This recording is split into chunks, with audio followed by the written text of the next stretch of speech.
Assalamualaikum warahmatullahi wabarakatuh.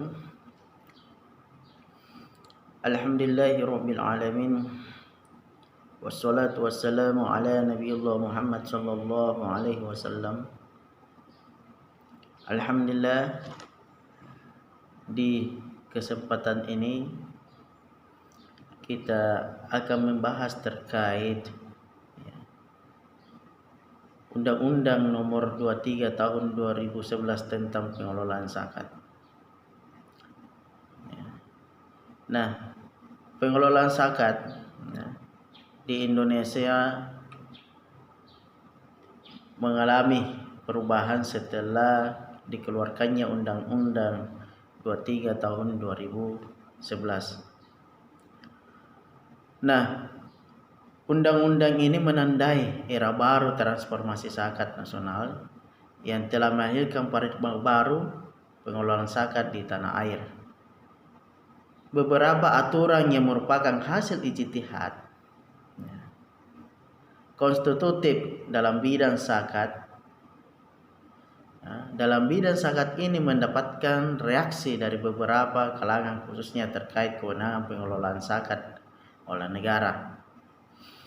Terlepas dari perdebatan yang berujung pada gugatan material maupun formil undang-undang ini, terdapat beberapa isu utama untuk dianalisis lebih jauh dalam kaitannya dengan rekonstruksi paradigma fikih ditinjau dari perspektif hukum Islam kontemporer. Nah, yang pertama adalah otoritas dan keterlibatan negara sebagai pengumpul zakat melalui badan atau lembaga yang secara resmi dibentuk atau diakui oleh hukum. Yang kedua adalah ketiadaan sanksi bagi muzaki yang melalaikan kewajiban zakat. Dalam Undang-Undang Nomor 23 Tahun 2011 ini menunjukkan bahwa pembayaran zakat masih bersifat sukarela.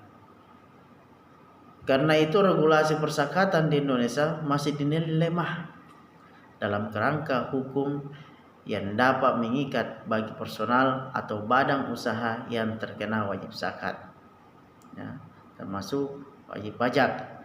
Ketiga, pembaruan paradigma subjek, objek, dan bidang tasarruf zakat yang sudah terakomodir dalam Undang-Undang Nomor 23 Tahun 2011 sesuai dengan prinsip maslahat dan keadilan. Keempat, relasi zakat dan pajak ditegaskan kembali dalam amandemen Undang-Undang Zakat yang baru sebagai insentif fiskal bagi pembayaran zakat dengan menjadikan zakat sebagai pengurang PKP tax deduction. Meskipun ketentuan ini belum dapat merealisasikan potensi zakat yang lebih signifikan. Dalam konteks Indonesia, positifisasi ketentuan zakat ke dalam peraturan perundang-undangan dilakukan dengan diundang-undangkannya Undang-Undang Nomor 38 Tahun 2019 yang kemudian dinasah menjadi Undang-Undang Nomor 23 Tahun 2011 tentang pengelolaan zakat. Jadi sudah ada bentuk positifisasi pengelolaan zakat di Indonesia, yaitu yang pertama adalah Undang-Undang Nomor 38 Tahun 99, kemudian selanjutnya dikeluarkanlah sebagai paradigma baru pengelolaan zakat dengan Nomor 23 Tahun 2011 tentang pengelolaan zakat. Majunya zakat ke dalam ranah hukum positif di Indonesia menandai era baru pemberdayaan, peranan keagamaan, dan kesejahteraan sosial. Undang-undang amal sosial telah ratusan tahun menjadi kerangka referensi yang menghubungkan aktivitas amal sosial ke arah pengentasan kemiskinan, khususnya dalam isu-isu inklusi sosial umumnya. Ya. Nah, di Indonesia zakat sejak awal dikelola tanpa keterlibatan negara. Ya.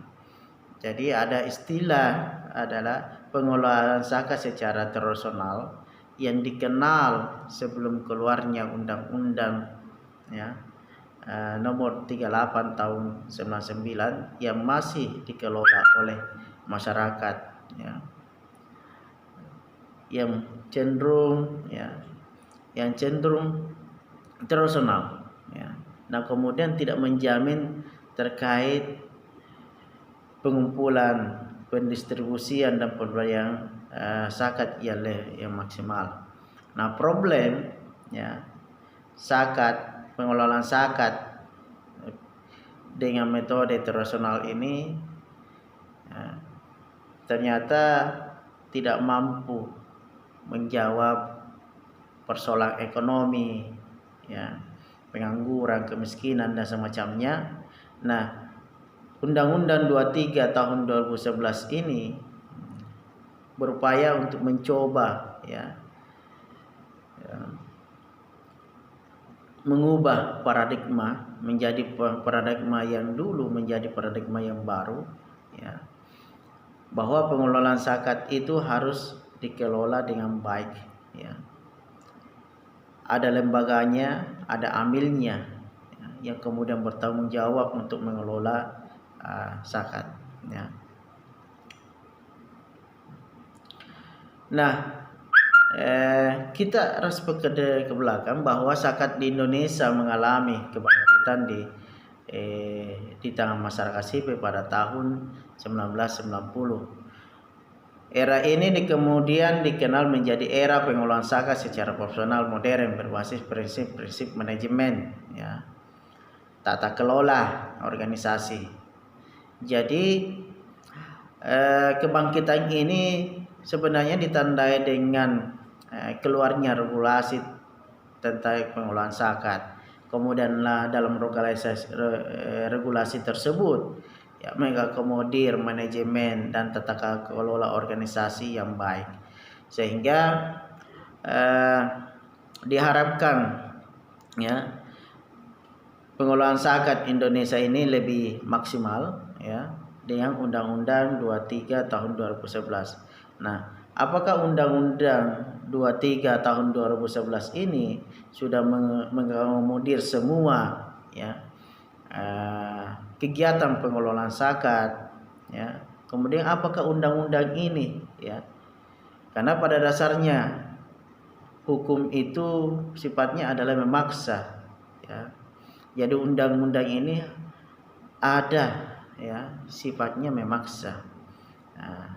Nah, dalam undang-undang ini yang ada sanksi adalah para amil ya tidak amanah, tidak jujur, ada sanksinya. Tapi ketika muzaki berbicara muzaki wajib zakat kemudian tidak mengeluarkan zakatnya, maka dalam undang-undang ini belum diakomodir ya terkait dengan sanksi muzaki. Oke. Kita lanjut saja dulu ya. Nah, pokok-pokok pikiran Undang-Undang Nomor 23 Tahun 2011 tentang pengelolaan zakat ya. Di bab pertama berisi mengenai ketentuan umum yang terdiri dari 4 pasal yang mendefinisikan tentang beberapa peristilahan terkait pengelolaan zakat. Asas-asas, tujuan pengelolaan zakat, jenis-jenis zakat, serta prinsip tentang syarat dan tata cara pengumpulan zakat. Di bab 2 berisi tentang kelembagaan pengelolaan zakat yang terdiri dari 16 pasal, mulai pasal 5 sampai pasal 20, mengatur tentang kelembagaan, tata cara organisasi, serta keanggotaan Basnas pusat maupun provinsi, kabupaten, kota, beserta tugas dan wewenang dalam pengelolaan zakat. Juga ketentuan tentang unit pengumpulan zakat, istilahnya UPZ, sebagai perpanjangan tangan Basnas pada instansi pemerintah maupun swasta.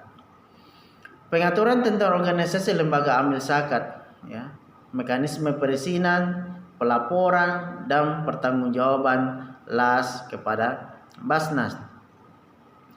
Pada bab 3 terdiri dari 9 pasal. Pasal 21 sampai pasal 29 yang mengatur tentang ketentuan pengumpulan, pendistribusian, pendayagunaan, dan pelaporan zakat. Termasuk juga diatur di dalam tentang pengelolaan infak, sedekah, dan dana sosial keagamaan. Pada bab 4 terdiri dari 4 pasal, mulai pasal 30 sampai pasal 33 yang mengatur tentang ketentuan pembiayaan bagi operasional Basnas, ya, dapat dianggarkan dari APBN, ya, APBD, dan hak amil, sedangkan LAS dapat dibiayai oleh hak amil untuk keperluan operasional. Pada bab 5 berisi 1 pasal, yaitu pasal 34 yang mengatur tentang pembinaan dan pengawasan yang dilakukan oleh Menteri Agama, Gubernur, Bupati, Wali Kota terhadap Basnas, LAS di semua tingkatan, ya. Pembinaan yang dimaksud meliputi fasilitasi, sosialisasi, dan edukasi. Di bab 6 berisi 1 pasal, pasal 35 yang mengatur tentang peran serta masyarakat berupa pembinaan, pengawasan terhadap Basnas maupun LAS. Pembinaan dilakukan dalam bentuk peningkatan kesadaran masyarakat untuk menunaikan zakat dan pemberian sarana untuk peningkatan kinerja Basnas dan LAS. Sedangkan pengawasan dapat dilakukan masyarakat, ya, dalam bentuk akses terhadap informasi pengelolaan zakat, dalam penyampaian informasi apabila terjadi penyimpanan dan pengelolaan zakat yang dilakukan oleh Basnas dan LAS. Pada pasal 7 berisi 1 pasal, yaitu pasal 36 yang mengatur mengenai sanksi administratif yang ditunjukkan kepada setiap lembaga pengelolaan zakat yang terbukti melakukan pelanggaran, berupa peringatan tertulis, penghentian sementara dari kegiatan, atau berupa pencabutan izin operasional. Nah, kemudian pada bab 8 terdiri dari 2 pasal, mulai pasal 37 sampai pasal 38, berisi ketentuan larangan bagi pengelola zakat terhadap pendayagunaan dana zakat, infak, dan sedekah, maupun dana sosial keagamaan lainnya. Larangan juga ditunjukkan bagi siapapun yang bertindak selaku amil zakat dengan mengumpulkan, mendistribusikan, atau mendayakan zakat tanpa seizin pejabat yang berwenang. Kemudian di bab 9 terdiri dari 4 pasal, yaitu pasal 39 sampai pasal 42 yang mengatur tentang ketentuan pidana berupa kurungan penjara ataupun denda bagi setiap orang yang dengan sengaja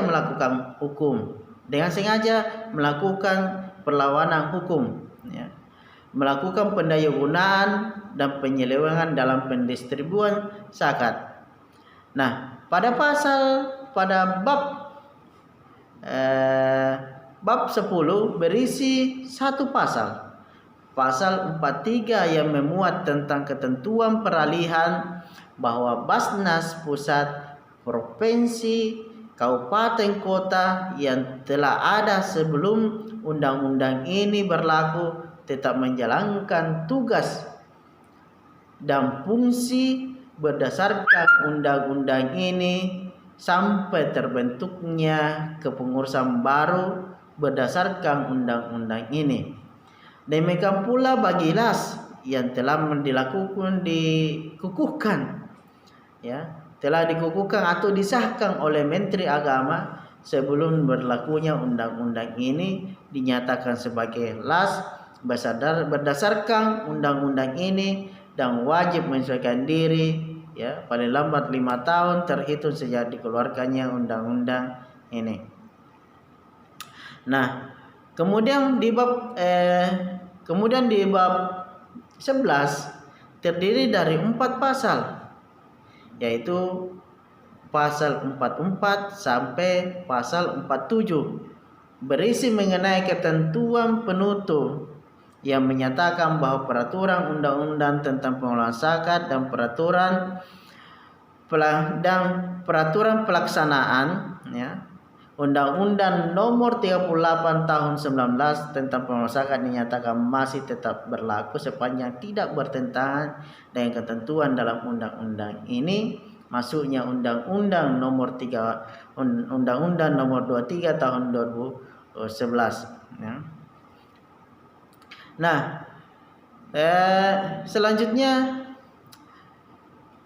kita akan menganalisa Undang-Undang Nomor 23 Tahun 2011 Persepsi Hukum Islam Kontemporer. Jadi sejak awal Islam sebenarnya pengelolaan zakat telah menjadi ruang ijtihad yang luas berbasis maslahah, perubahan politik dan komitmen keagamaan penguasa memberikan dampak yang besar terhadap dinamika pengelolaan zakat oleh negara dan menimbulkan diskursus yang tajam di antara para fuqaha yang terekam dalam kajian fikih klasik. Jadi pada dasarnya pengelolaan zakat itu sangat ditentukan oleh pemimpin, top leader dalam satu negara itu. Nah, ketertarikan negara terhadap pengelolaan zakat akan membuka ruang ijtihad yang lebih luas, kemudian memikirkan paradigma baru, regulasi baru, pelaksanaan baru, tata kelola pengelolaan zakat yang baru ketika pemerintah fokus bagaimana potensi zakat di Indonesia ini itu bisa dimanfaatkan secara maksimal. Nah, tujuan besar pengelolaan zakat sebenarnya sudah tertuang dalam Undang-Undang 23 tahun 2011, yaitu meningkatkan efektivitas dan efisiensi pelayanan dalam pengelolaan zakat dan meningkatkan kesadaran manfaat zakat untuk mewujudkan kesejahteraan masyarakat dan penanggulangan kemiskinan. Maka ada beberapa hal yang bisa dikaji kembali untuk diberi penguatan dalam ketentuan dalam undang-undang zakat agar tujuan tersebut dapat terrealisasi secara efektif sebagaimana yang dicita-citakan. Jadi pada dasarnya pengelolaan zakat ini bertujuan sama dengan tujuan negara,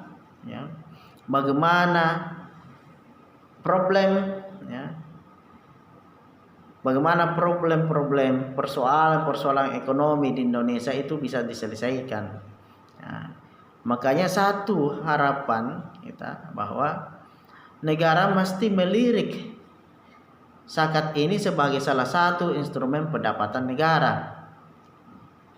Akan tetapi zakat ini kalau dijadikan salah satu pendapatan negara, maka zakat ini distribusinya hanya terbatas pada 8 asnaf saja, tidak bisa masuk pada ranah seperti pajak. Nah, lahirnya undang-undang pengelolaan zakat nomor 38 tahun 1999 yang kemudian direvisi dengan Undang-Undang nomor 23 tahun 2011 serta beberapa peraturan terkait lainnya membawa angin segar dunia persakatan di Indonesia dengan regulasi ini, ya. Jadi dalam undang-undang ini terdapat mengakomodir, ya, fikih zakat, ya. Kemudian dimasukkan dalam institusional pengelolaan dalam wilayah formal kenegaraan meskipun masih sangat terbatas. Jadi fikih zakat itu sudah diakomodir dalam Undang-Undang 23 tahun 2011, ya. Nah, akan tetapi masih sangat terbatas sekali. Nah, lanjut, ya. Ini kalau kita berbicara terkait dengan peran dan keterlibatan negara dalam pengelolaan zakat, ya. Kalau pada zaman Rasulullah dan sahabat, ya, pengelolaan zakat itu sangat ditentukan oleh keterlibatan negara, keterlibatan para khalifah, ya. Pada masa Rasulullah terlibat aktif, ya. Kemudian pada masa sahabat, termasuk pada masa sahabat Umar bin Khattab, ya, yang justru melakukan, ya, sanksi kepada musaki yang tidak membayar zakat. Oke. Kemudian reposisi zakat mengenai kewajiban hukum publik. Kehidupan bernegara memiliki dua ranah, yaitu ranah batin yang bersifat personal dan ranah pelaksanaan atau pengamalan, ya, ajaran agama dalam kehidupan sehari-hari yang memiliki relasi sosial. Karena itu negara secara konstitusional berwenang untuk turut serta dalam mewujudkan pelaksanaan zakat, sehingga dana zakat tersalurkan kepada mereka yang berhak Nah, penyalurannya itu secara efektif dan efisien. Nah, ya. Sebagai salah satu rukun Islam, ya, zakat adalah fardu ain. Perintah zakat sama pentingnya dengan perintah salat, sehingga banyak ayat-ayat salat, ya, pasti zakat setelahnya. Sehingga dia menjadi fardu ain, menjadi satu kewajiban. Kemudian redefinisi subjek, objek, ya, tasawuf dalam zakat sebagai upaya produk legitimasi hukum Islam di Indonesia. Undang-undang zakat telah mengalami proses panjang dalam diskusi dan perdebatan ilmiah, termasuk juga diantaranya kajian dari sisi fikih baru zakat yang bertransformasi dari produk fatwa menjadi pemikiran ulama kontemporer. Di antara ketentuan Undang-Undang 23 tahun 2011 yang mengadopsi nilai-nilai fikih kontemporer adalah terkait dengan definisi musaki dan klasifikasi harta objek kena zakat dan program tasawuf penyaluran dana zakat. Musaki sebagai pembayar zakat adalah konsep penting untuk dipahami. Selain posisinya sebagai subjek yang menjadi sumber dan asal mulanya harta zakat, ia juga merupakan konsep yang paling mengaitkan dengan konsep harta zakat. Paradigma tentang musaki kebanyakan masih tertuju pada individu wajib zakat. Padahal ada dua metode yang dilakukan oleh para ulama untuk menjelaskan siapa musaki. Pertama, menjelaskan kriteria wajib zakat berikut syarat dan sahnya. Kedua, menjelaskan kriteria objek hak harta yang dikenakan hukum zakat. Paradigma baru tentang musaki menitik beratkan pada pengembangan harta objek zakat. Paradigma baru fikih zakat. Fikih zakat yang juga diakomodir oleh Undang-Undang Nomor 23 Tahun 2011 adalah terkait kriteria harta yang menjadi objek zakat. Dalam pasal 4 ayat 1 diklasifikasikan bahwa zakat merupakan zakat mal, zakat fitrah. Selanjutnya pada ayat 2 ya, disebutkan bahwa zakat mal yang dimaksud meliputi emas, perak, dan logam mulia lainnya, uang dan surat berharga lainnya, perniagaan, pertanian, perkebunan, ya, dan kehutanan, peternakan, perikanan, dan pertambangan, perindustrian, pendapatan dan jasa, dan rikas. Nah, inilah yang kemudian Undang-Undang 23 tahun 2011 telah mengakomodir terkait dengan fikih zakat itu sendiri. Ya.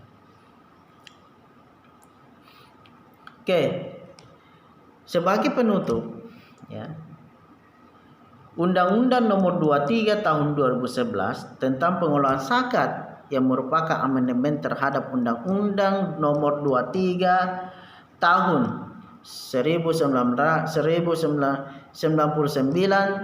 posisinya menjadi sangat penting bagi perkembangan dunia zakat nasional, ya, terutama terkait potensi dana zakat yang besar ini, ya, kemudian peran pemerintah, ya, peran masyarakat, ya, kemudian dalam konteks masyarakat madani Indonesia yang demokratis, Undang-Undang Pengelolaan Zakat diorientasikan untuk mengukuhkan peran negara dalam memberikan, ya, perlindungan bagi warga negara yang menjadi pembayar zakat atau musaki, menjaga ketertiban umum dengan mencegah, ya,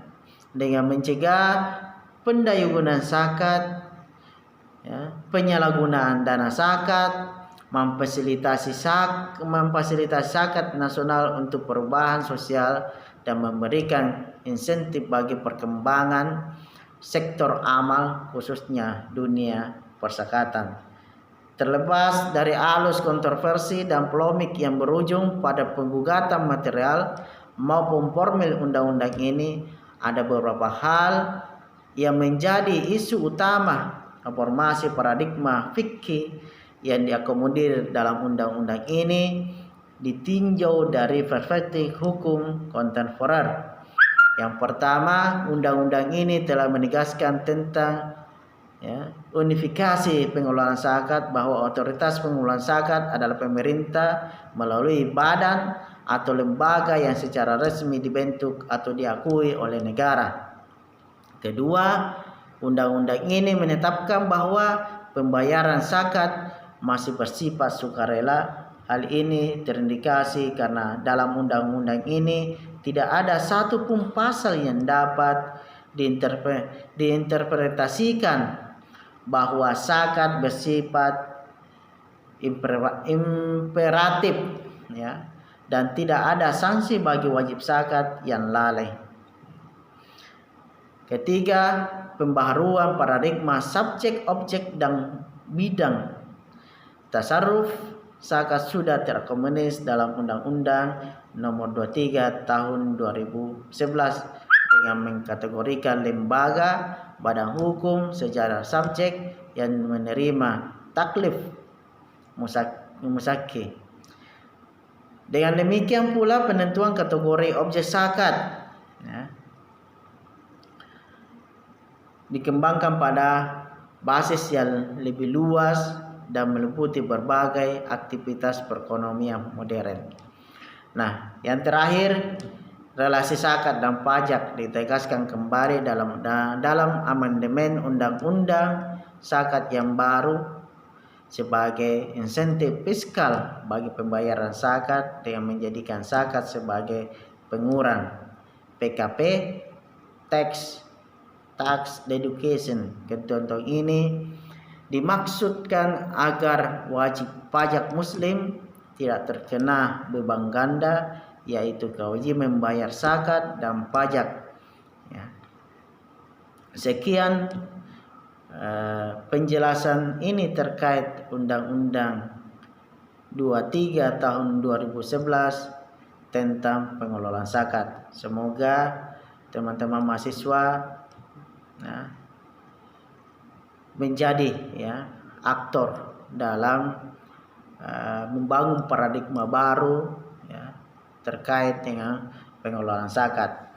Nah, satu harapan kami sebagai pengajar yaitu menjadikan diri kita sebagai duta zakat di daerah masing-masing, sehingga paradigma lama yang dipegang oleh masyarakat kita, masyarakat awam terkait dengan penguasaan zakat itu berubah menjadi paradigma yang baru yang lebih maksimal pengelolaannya yang efektif, efisien, sehingga persoalan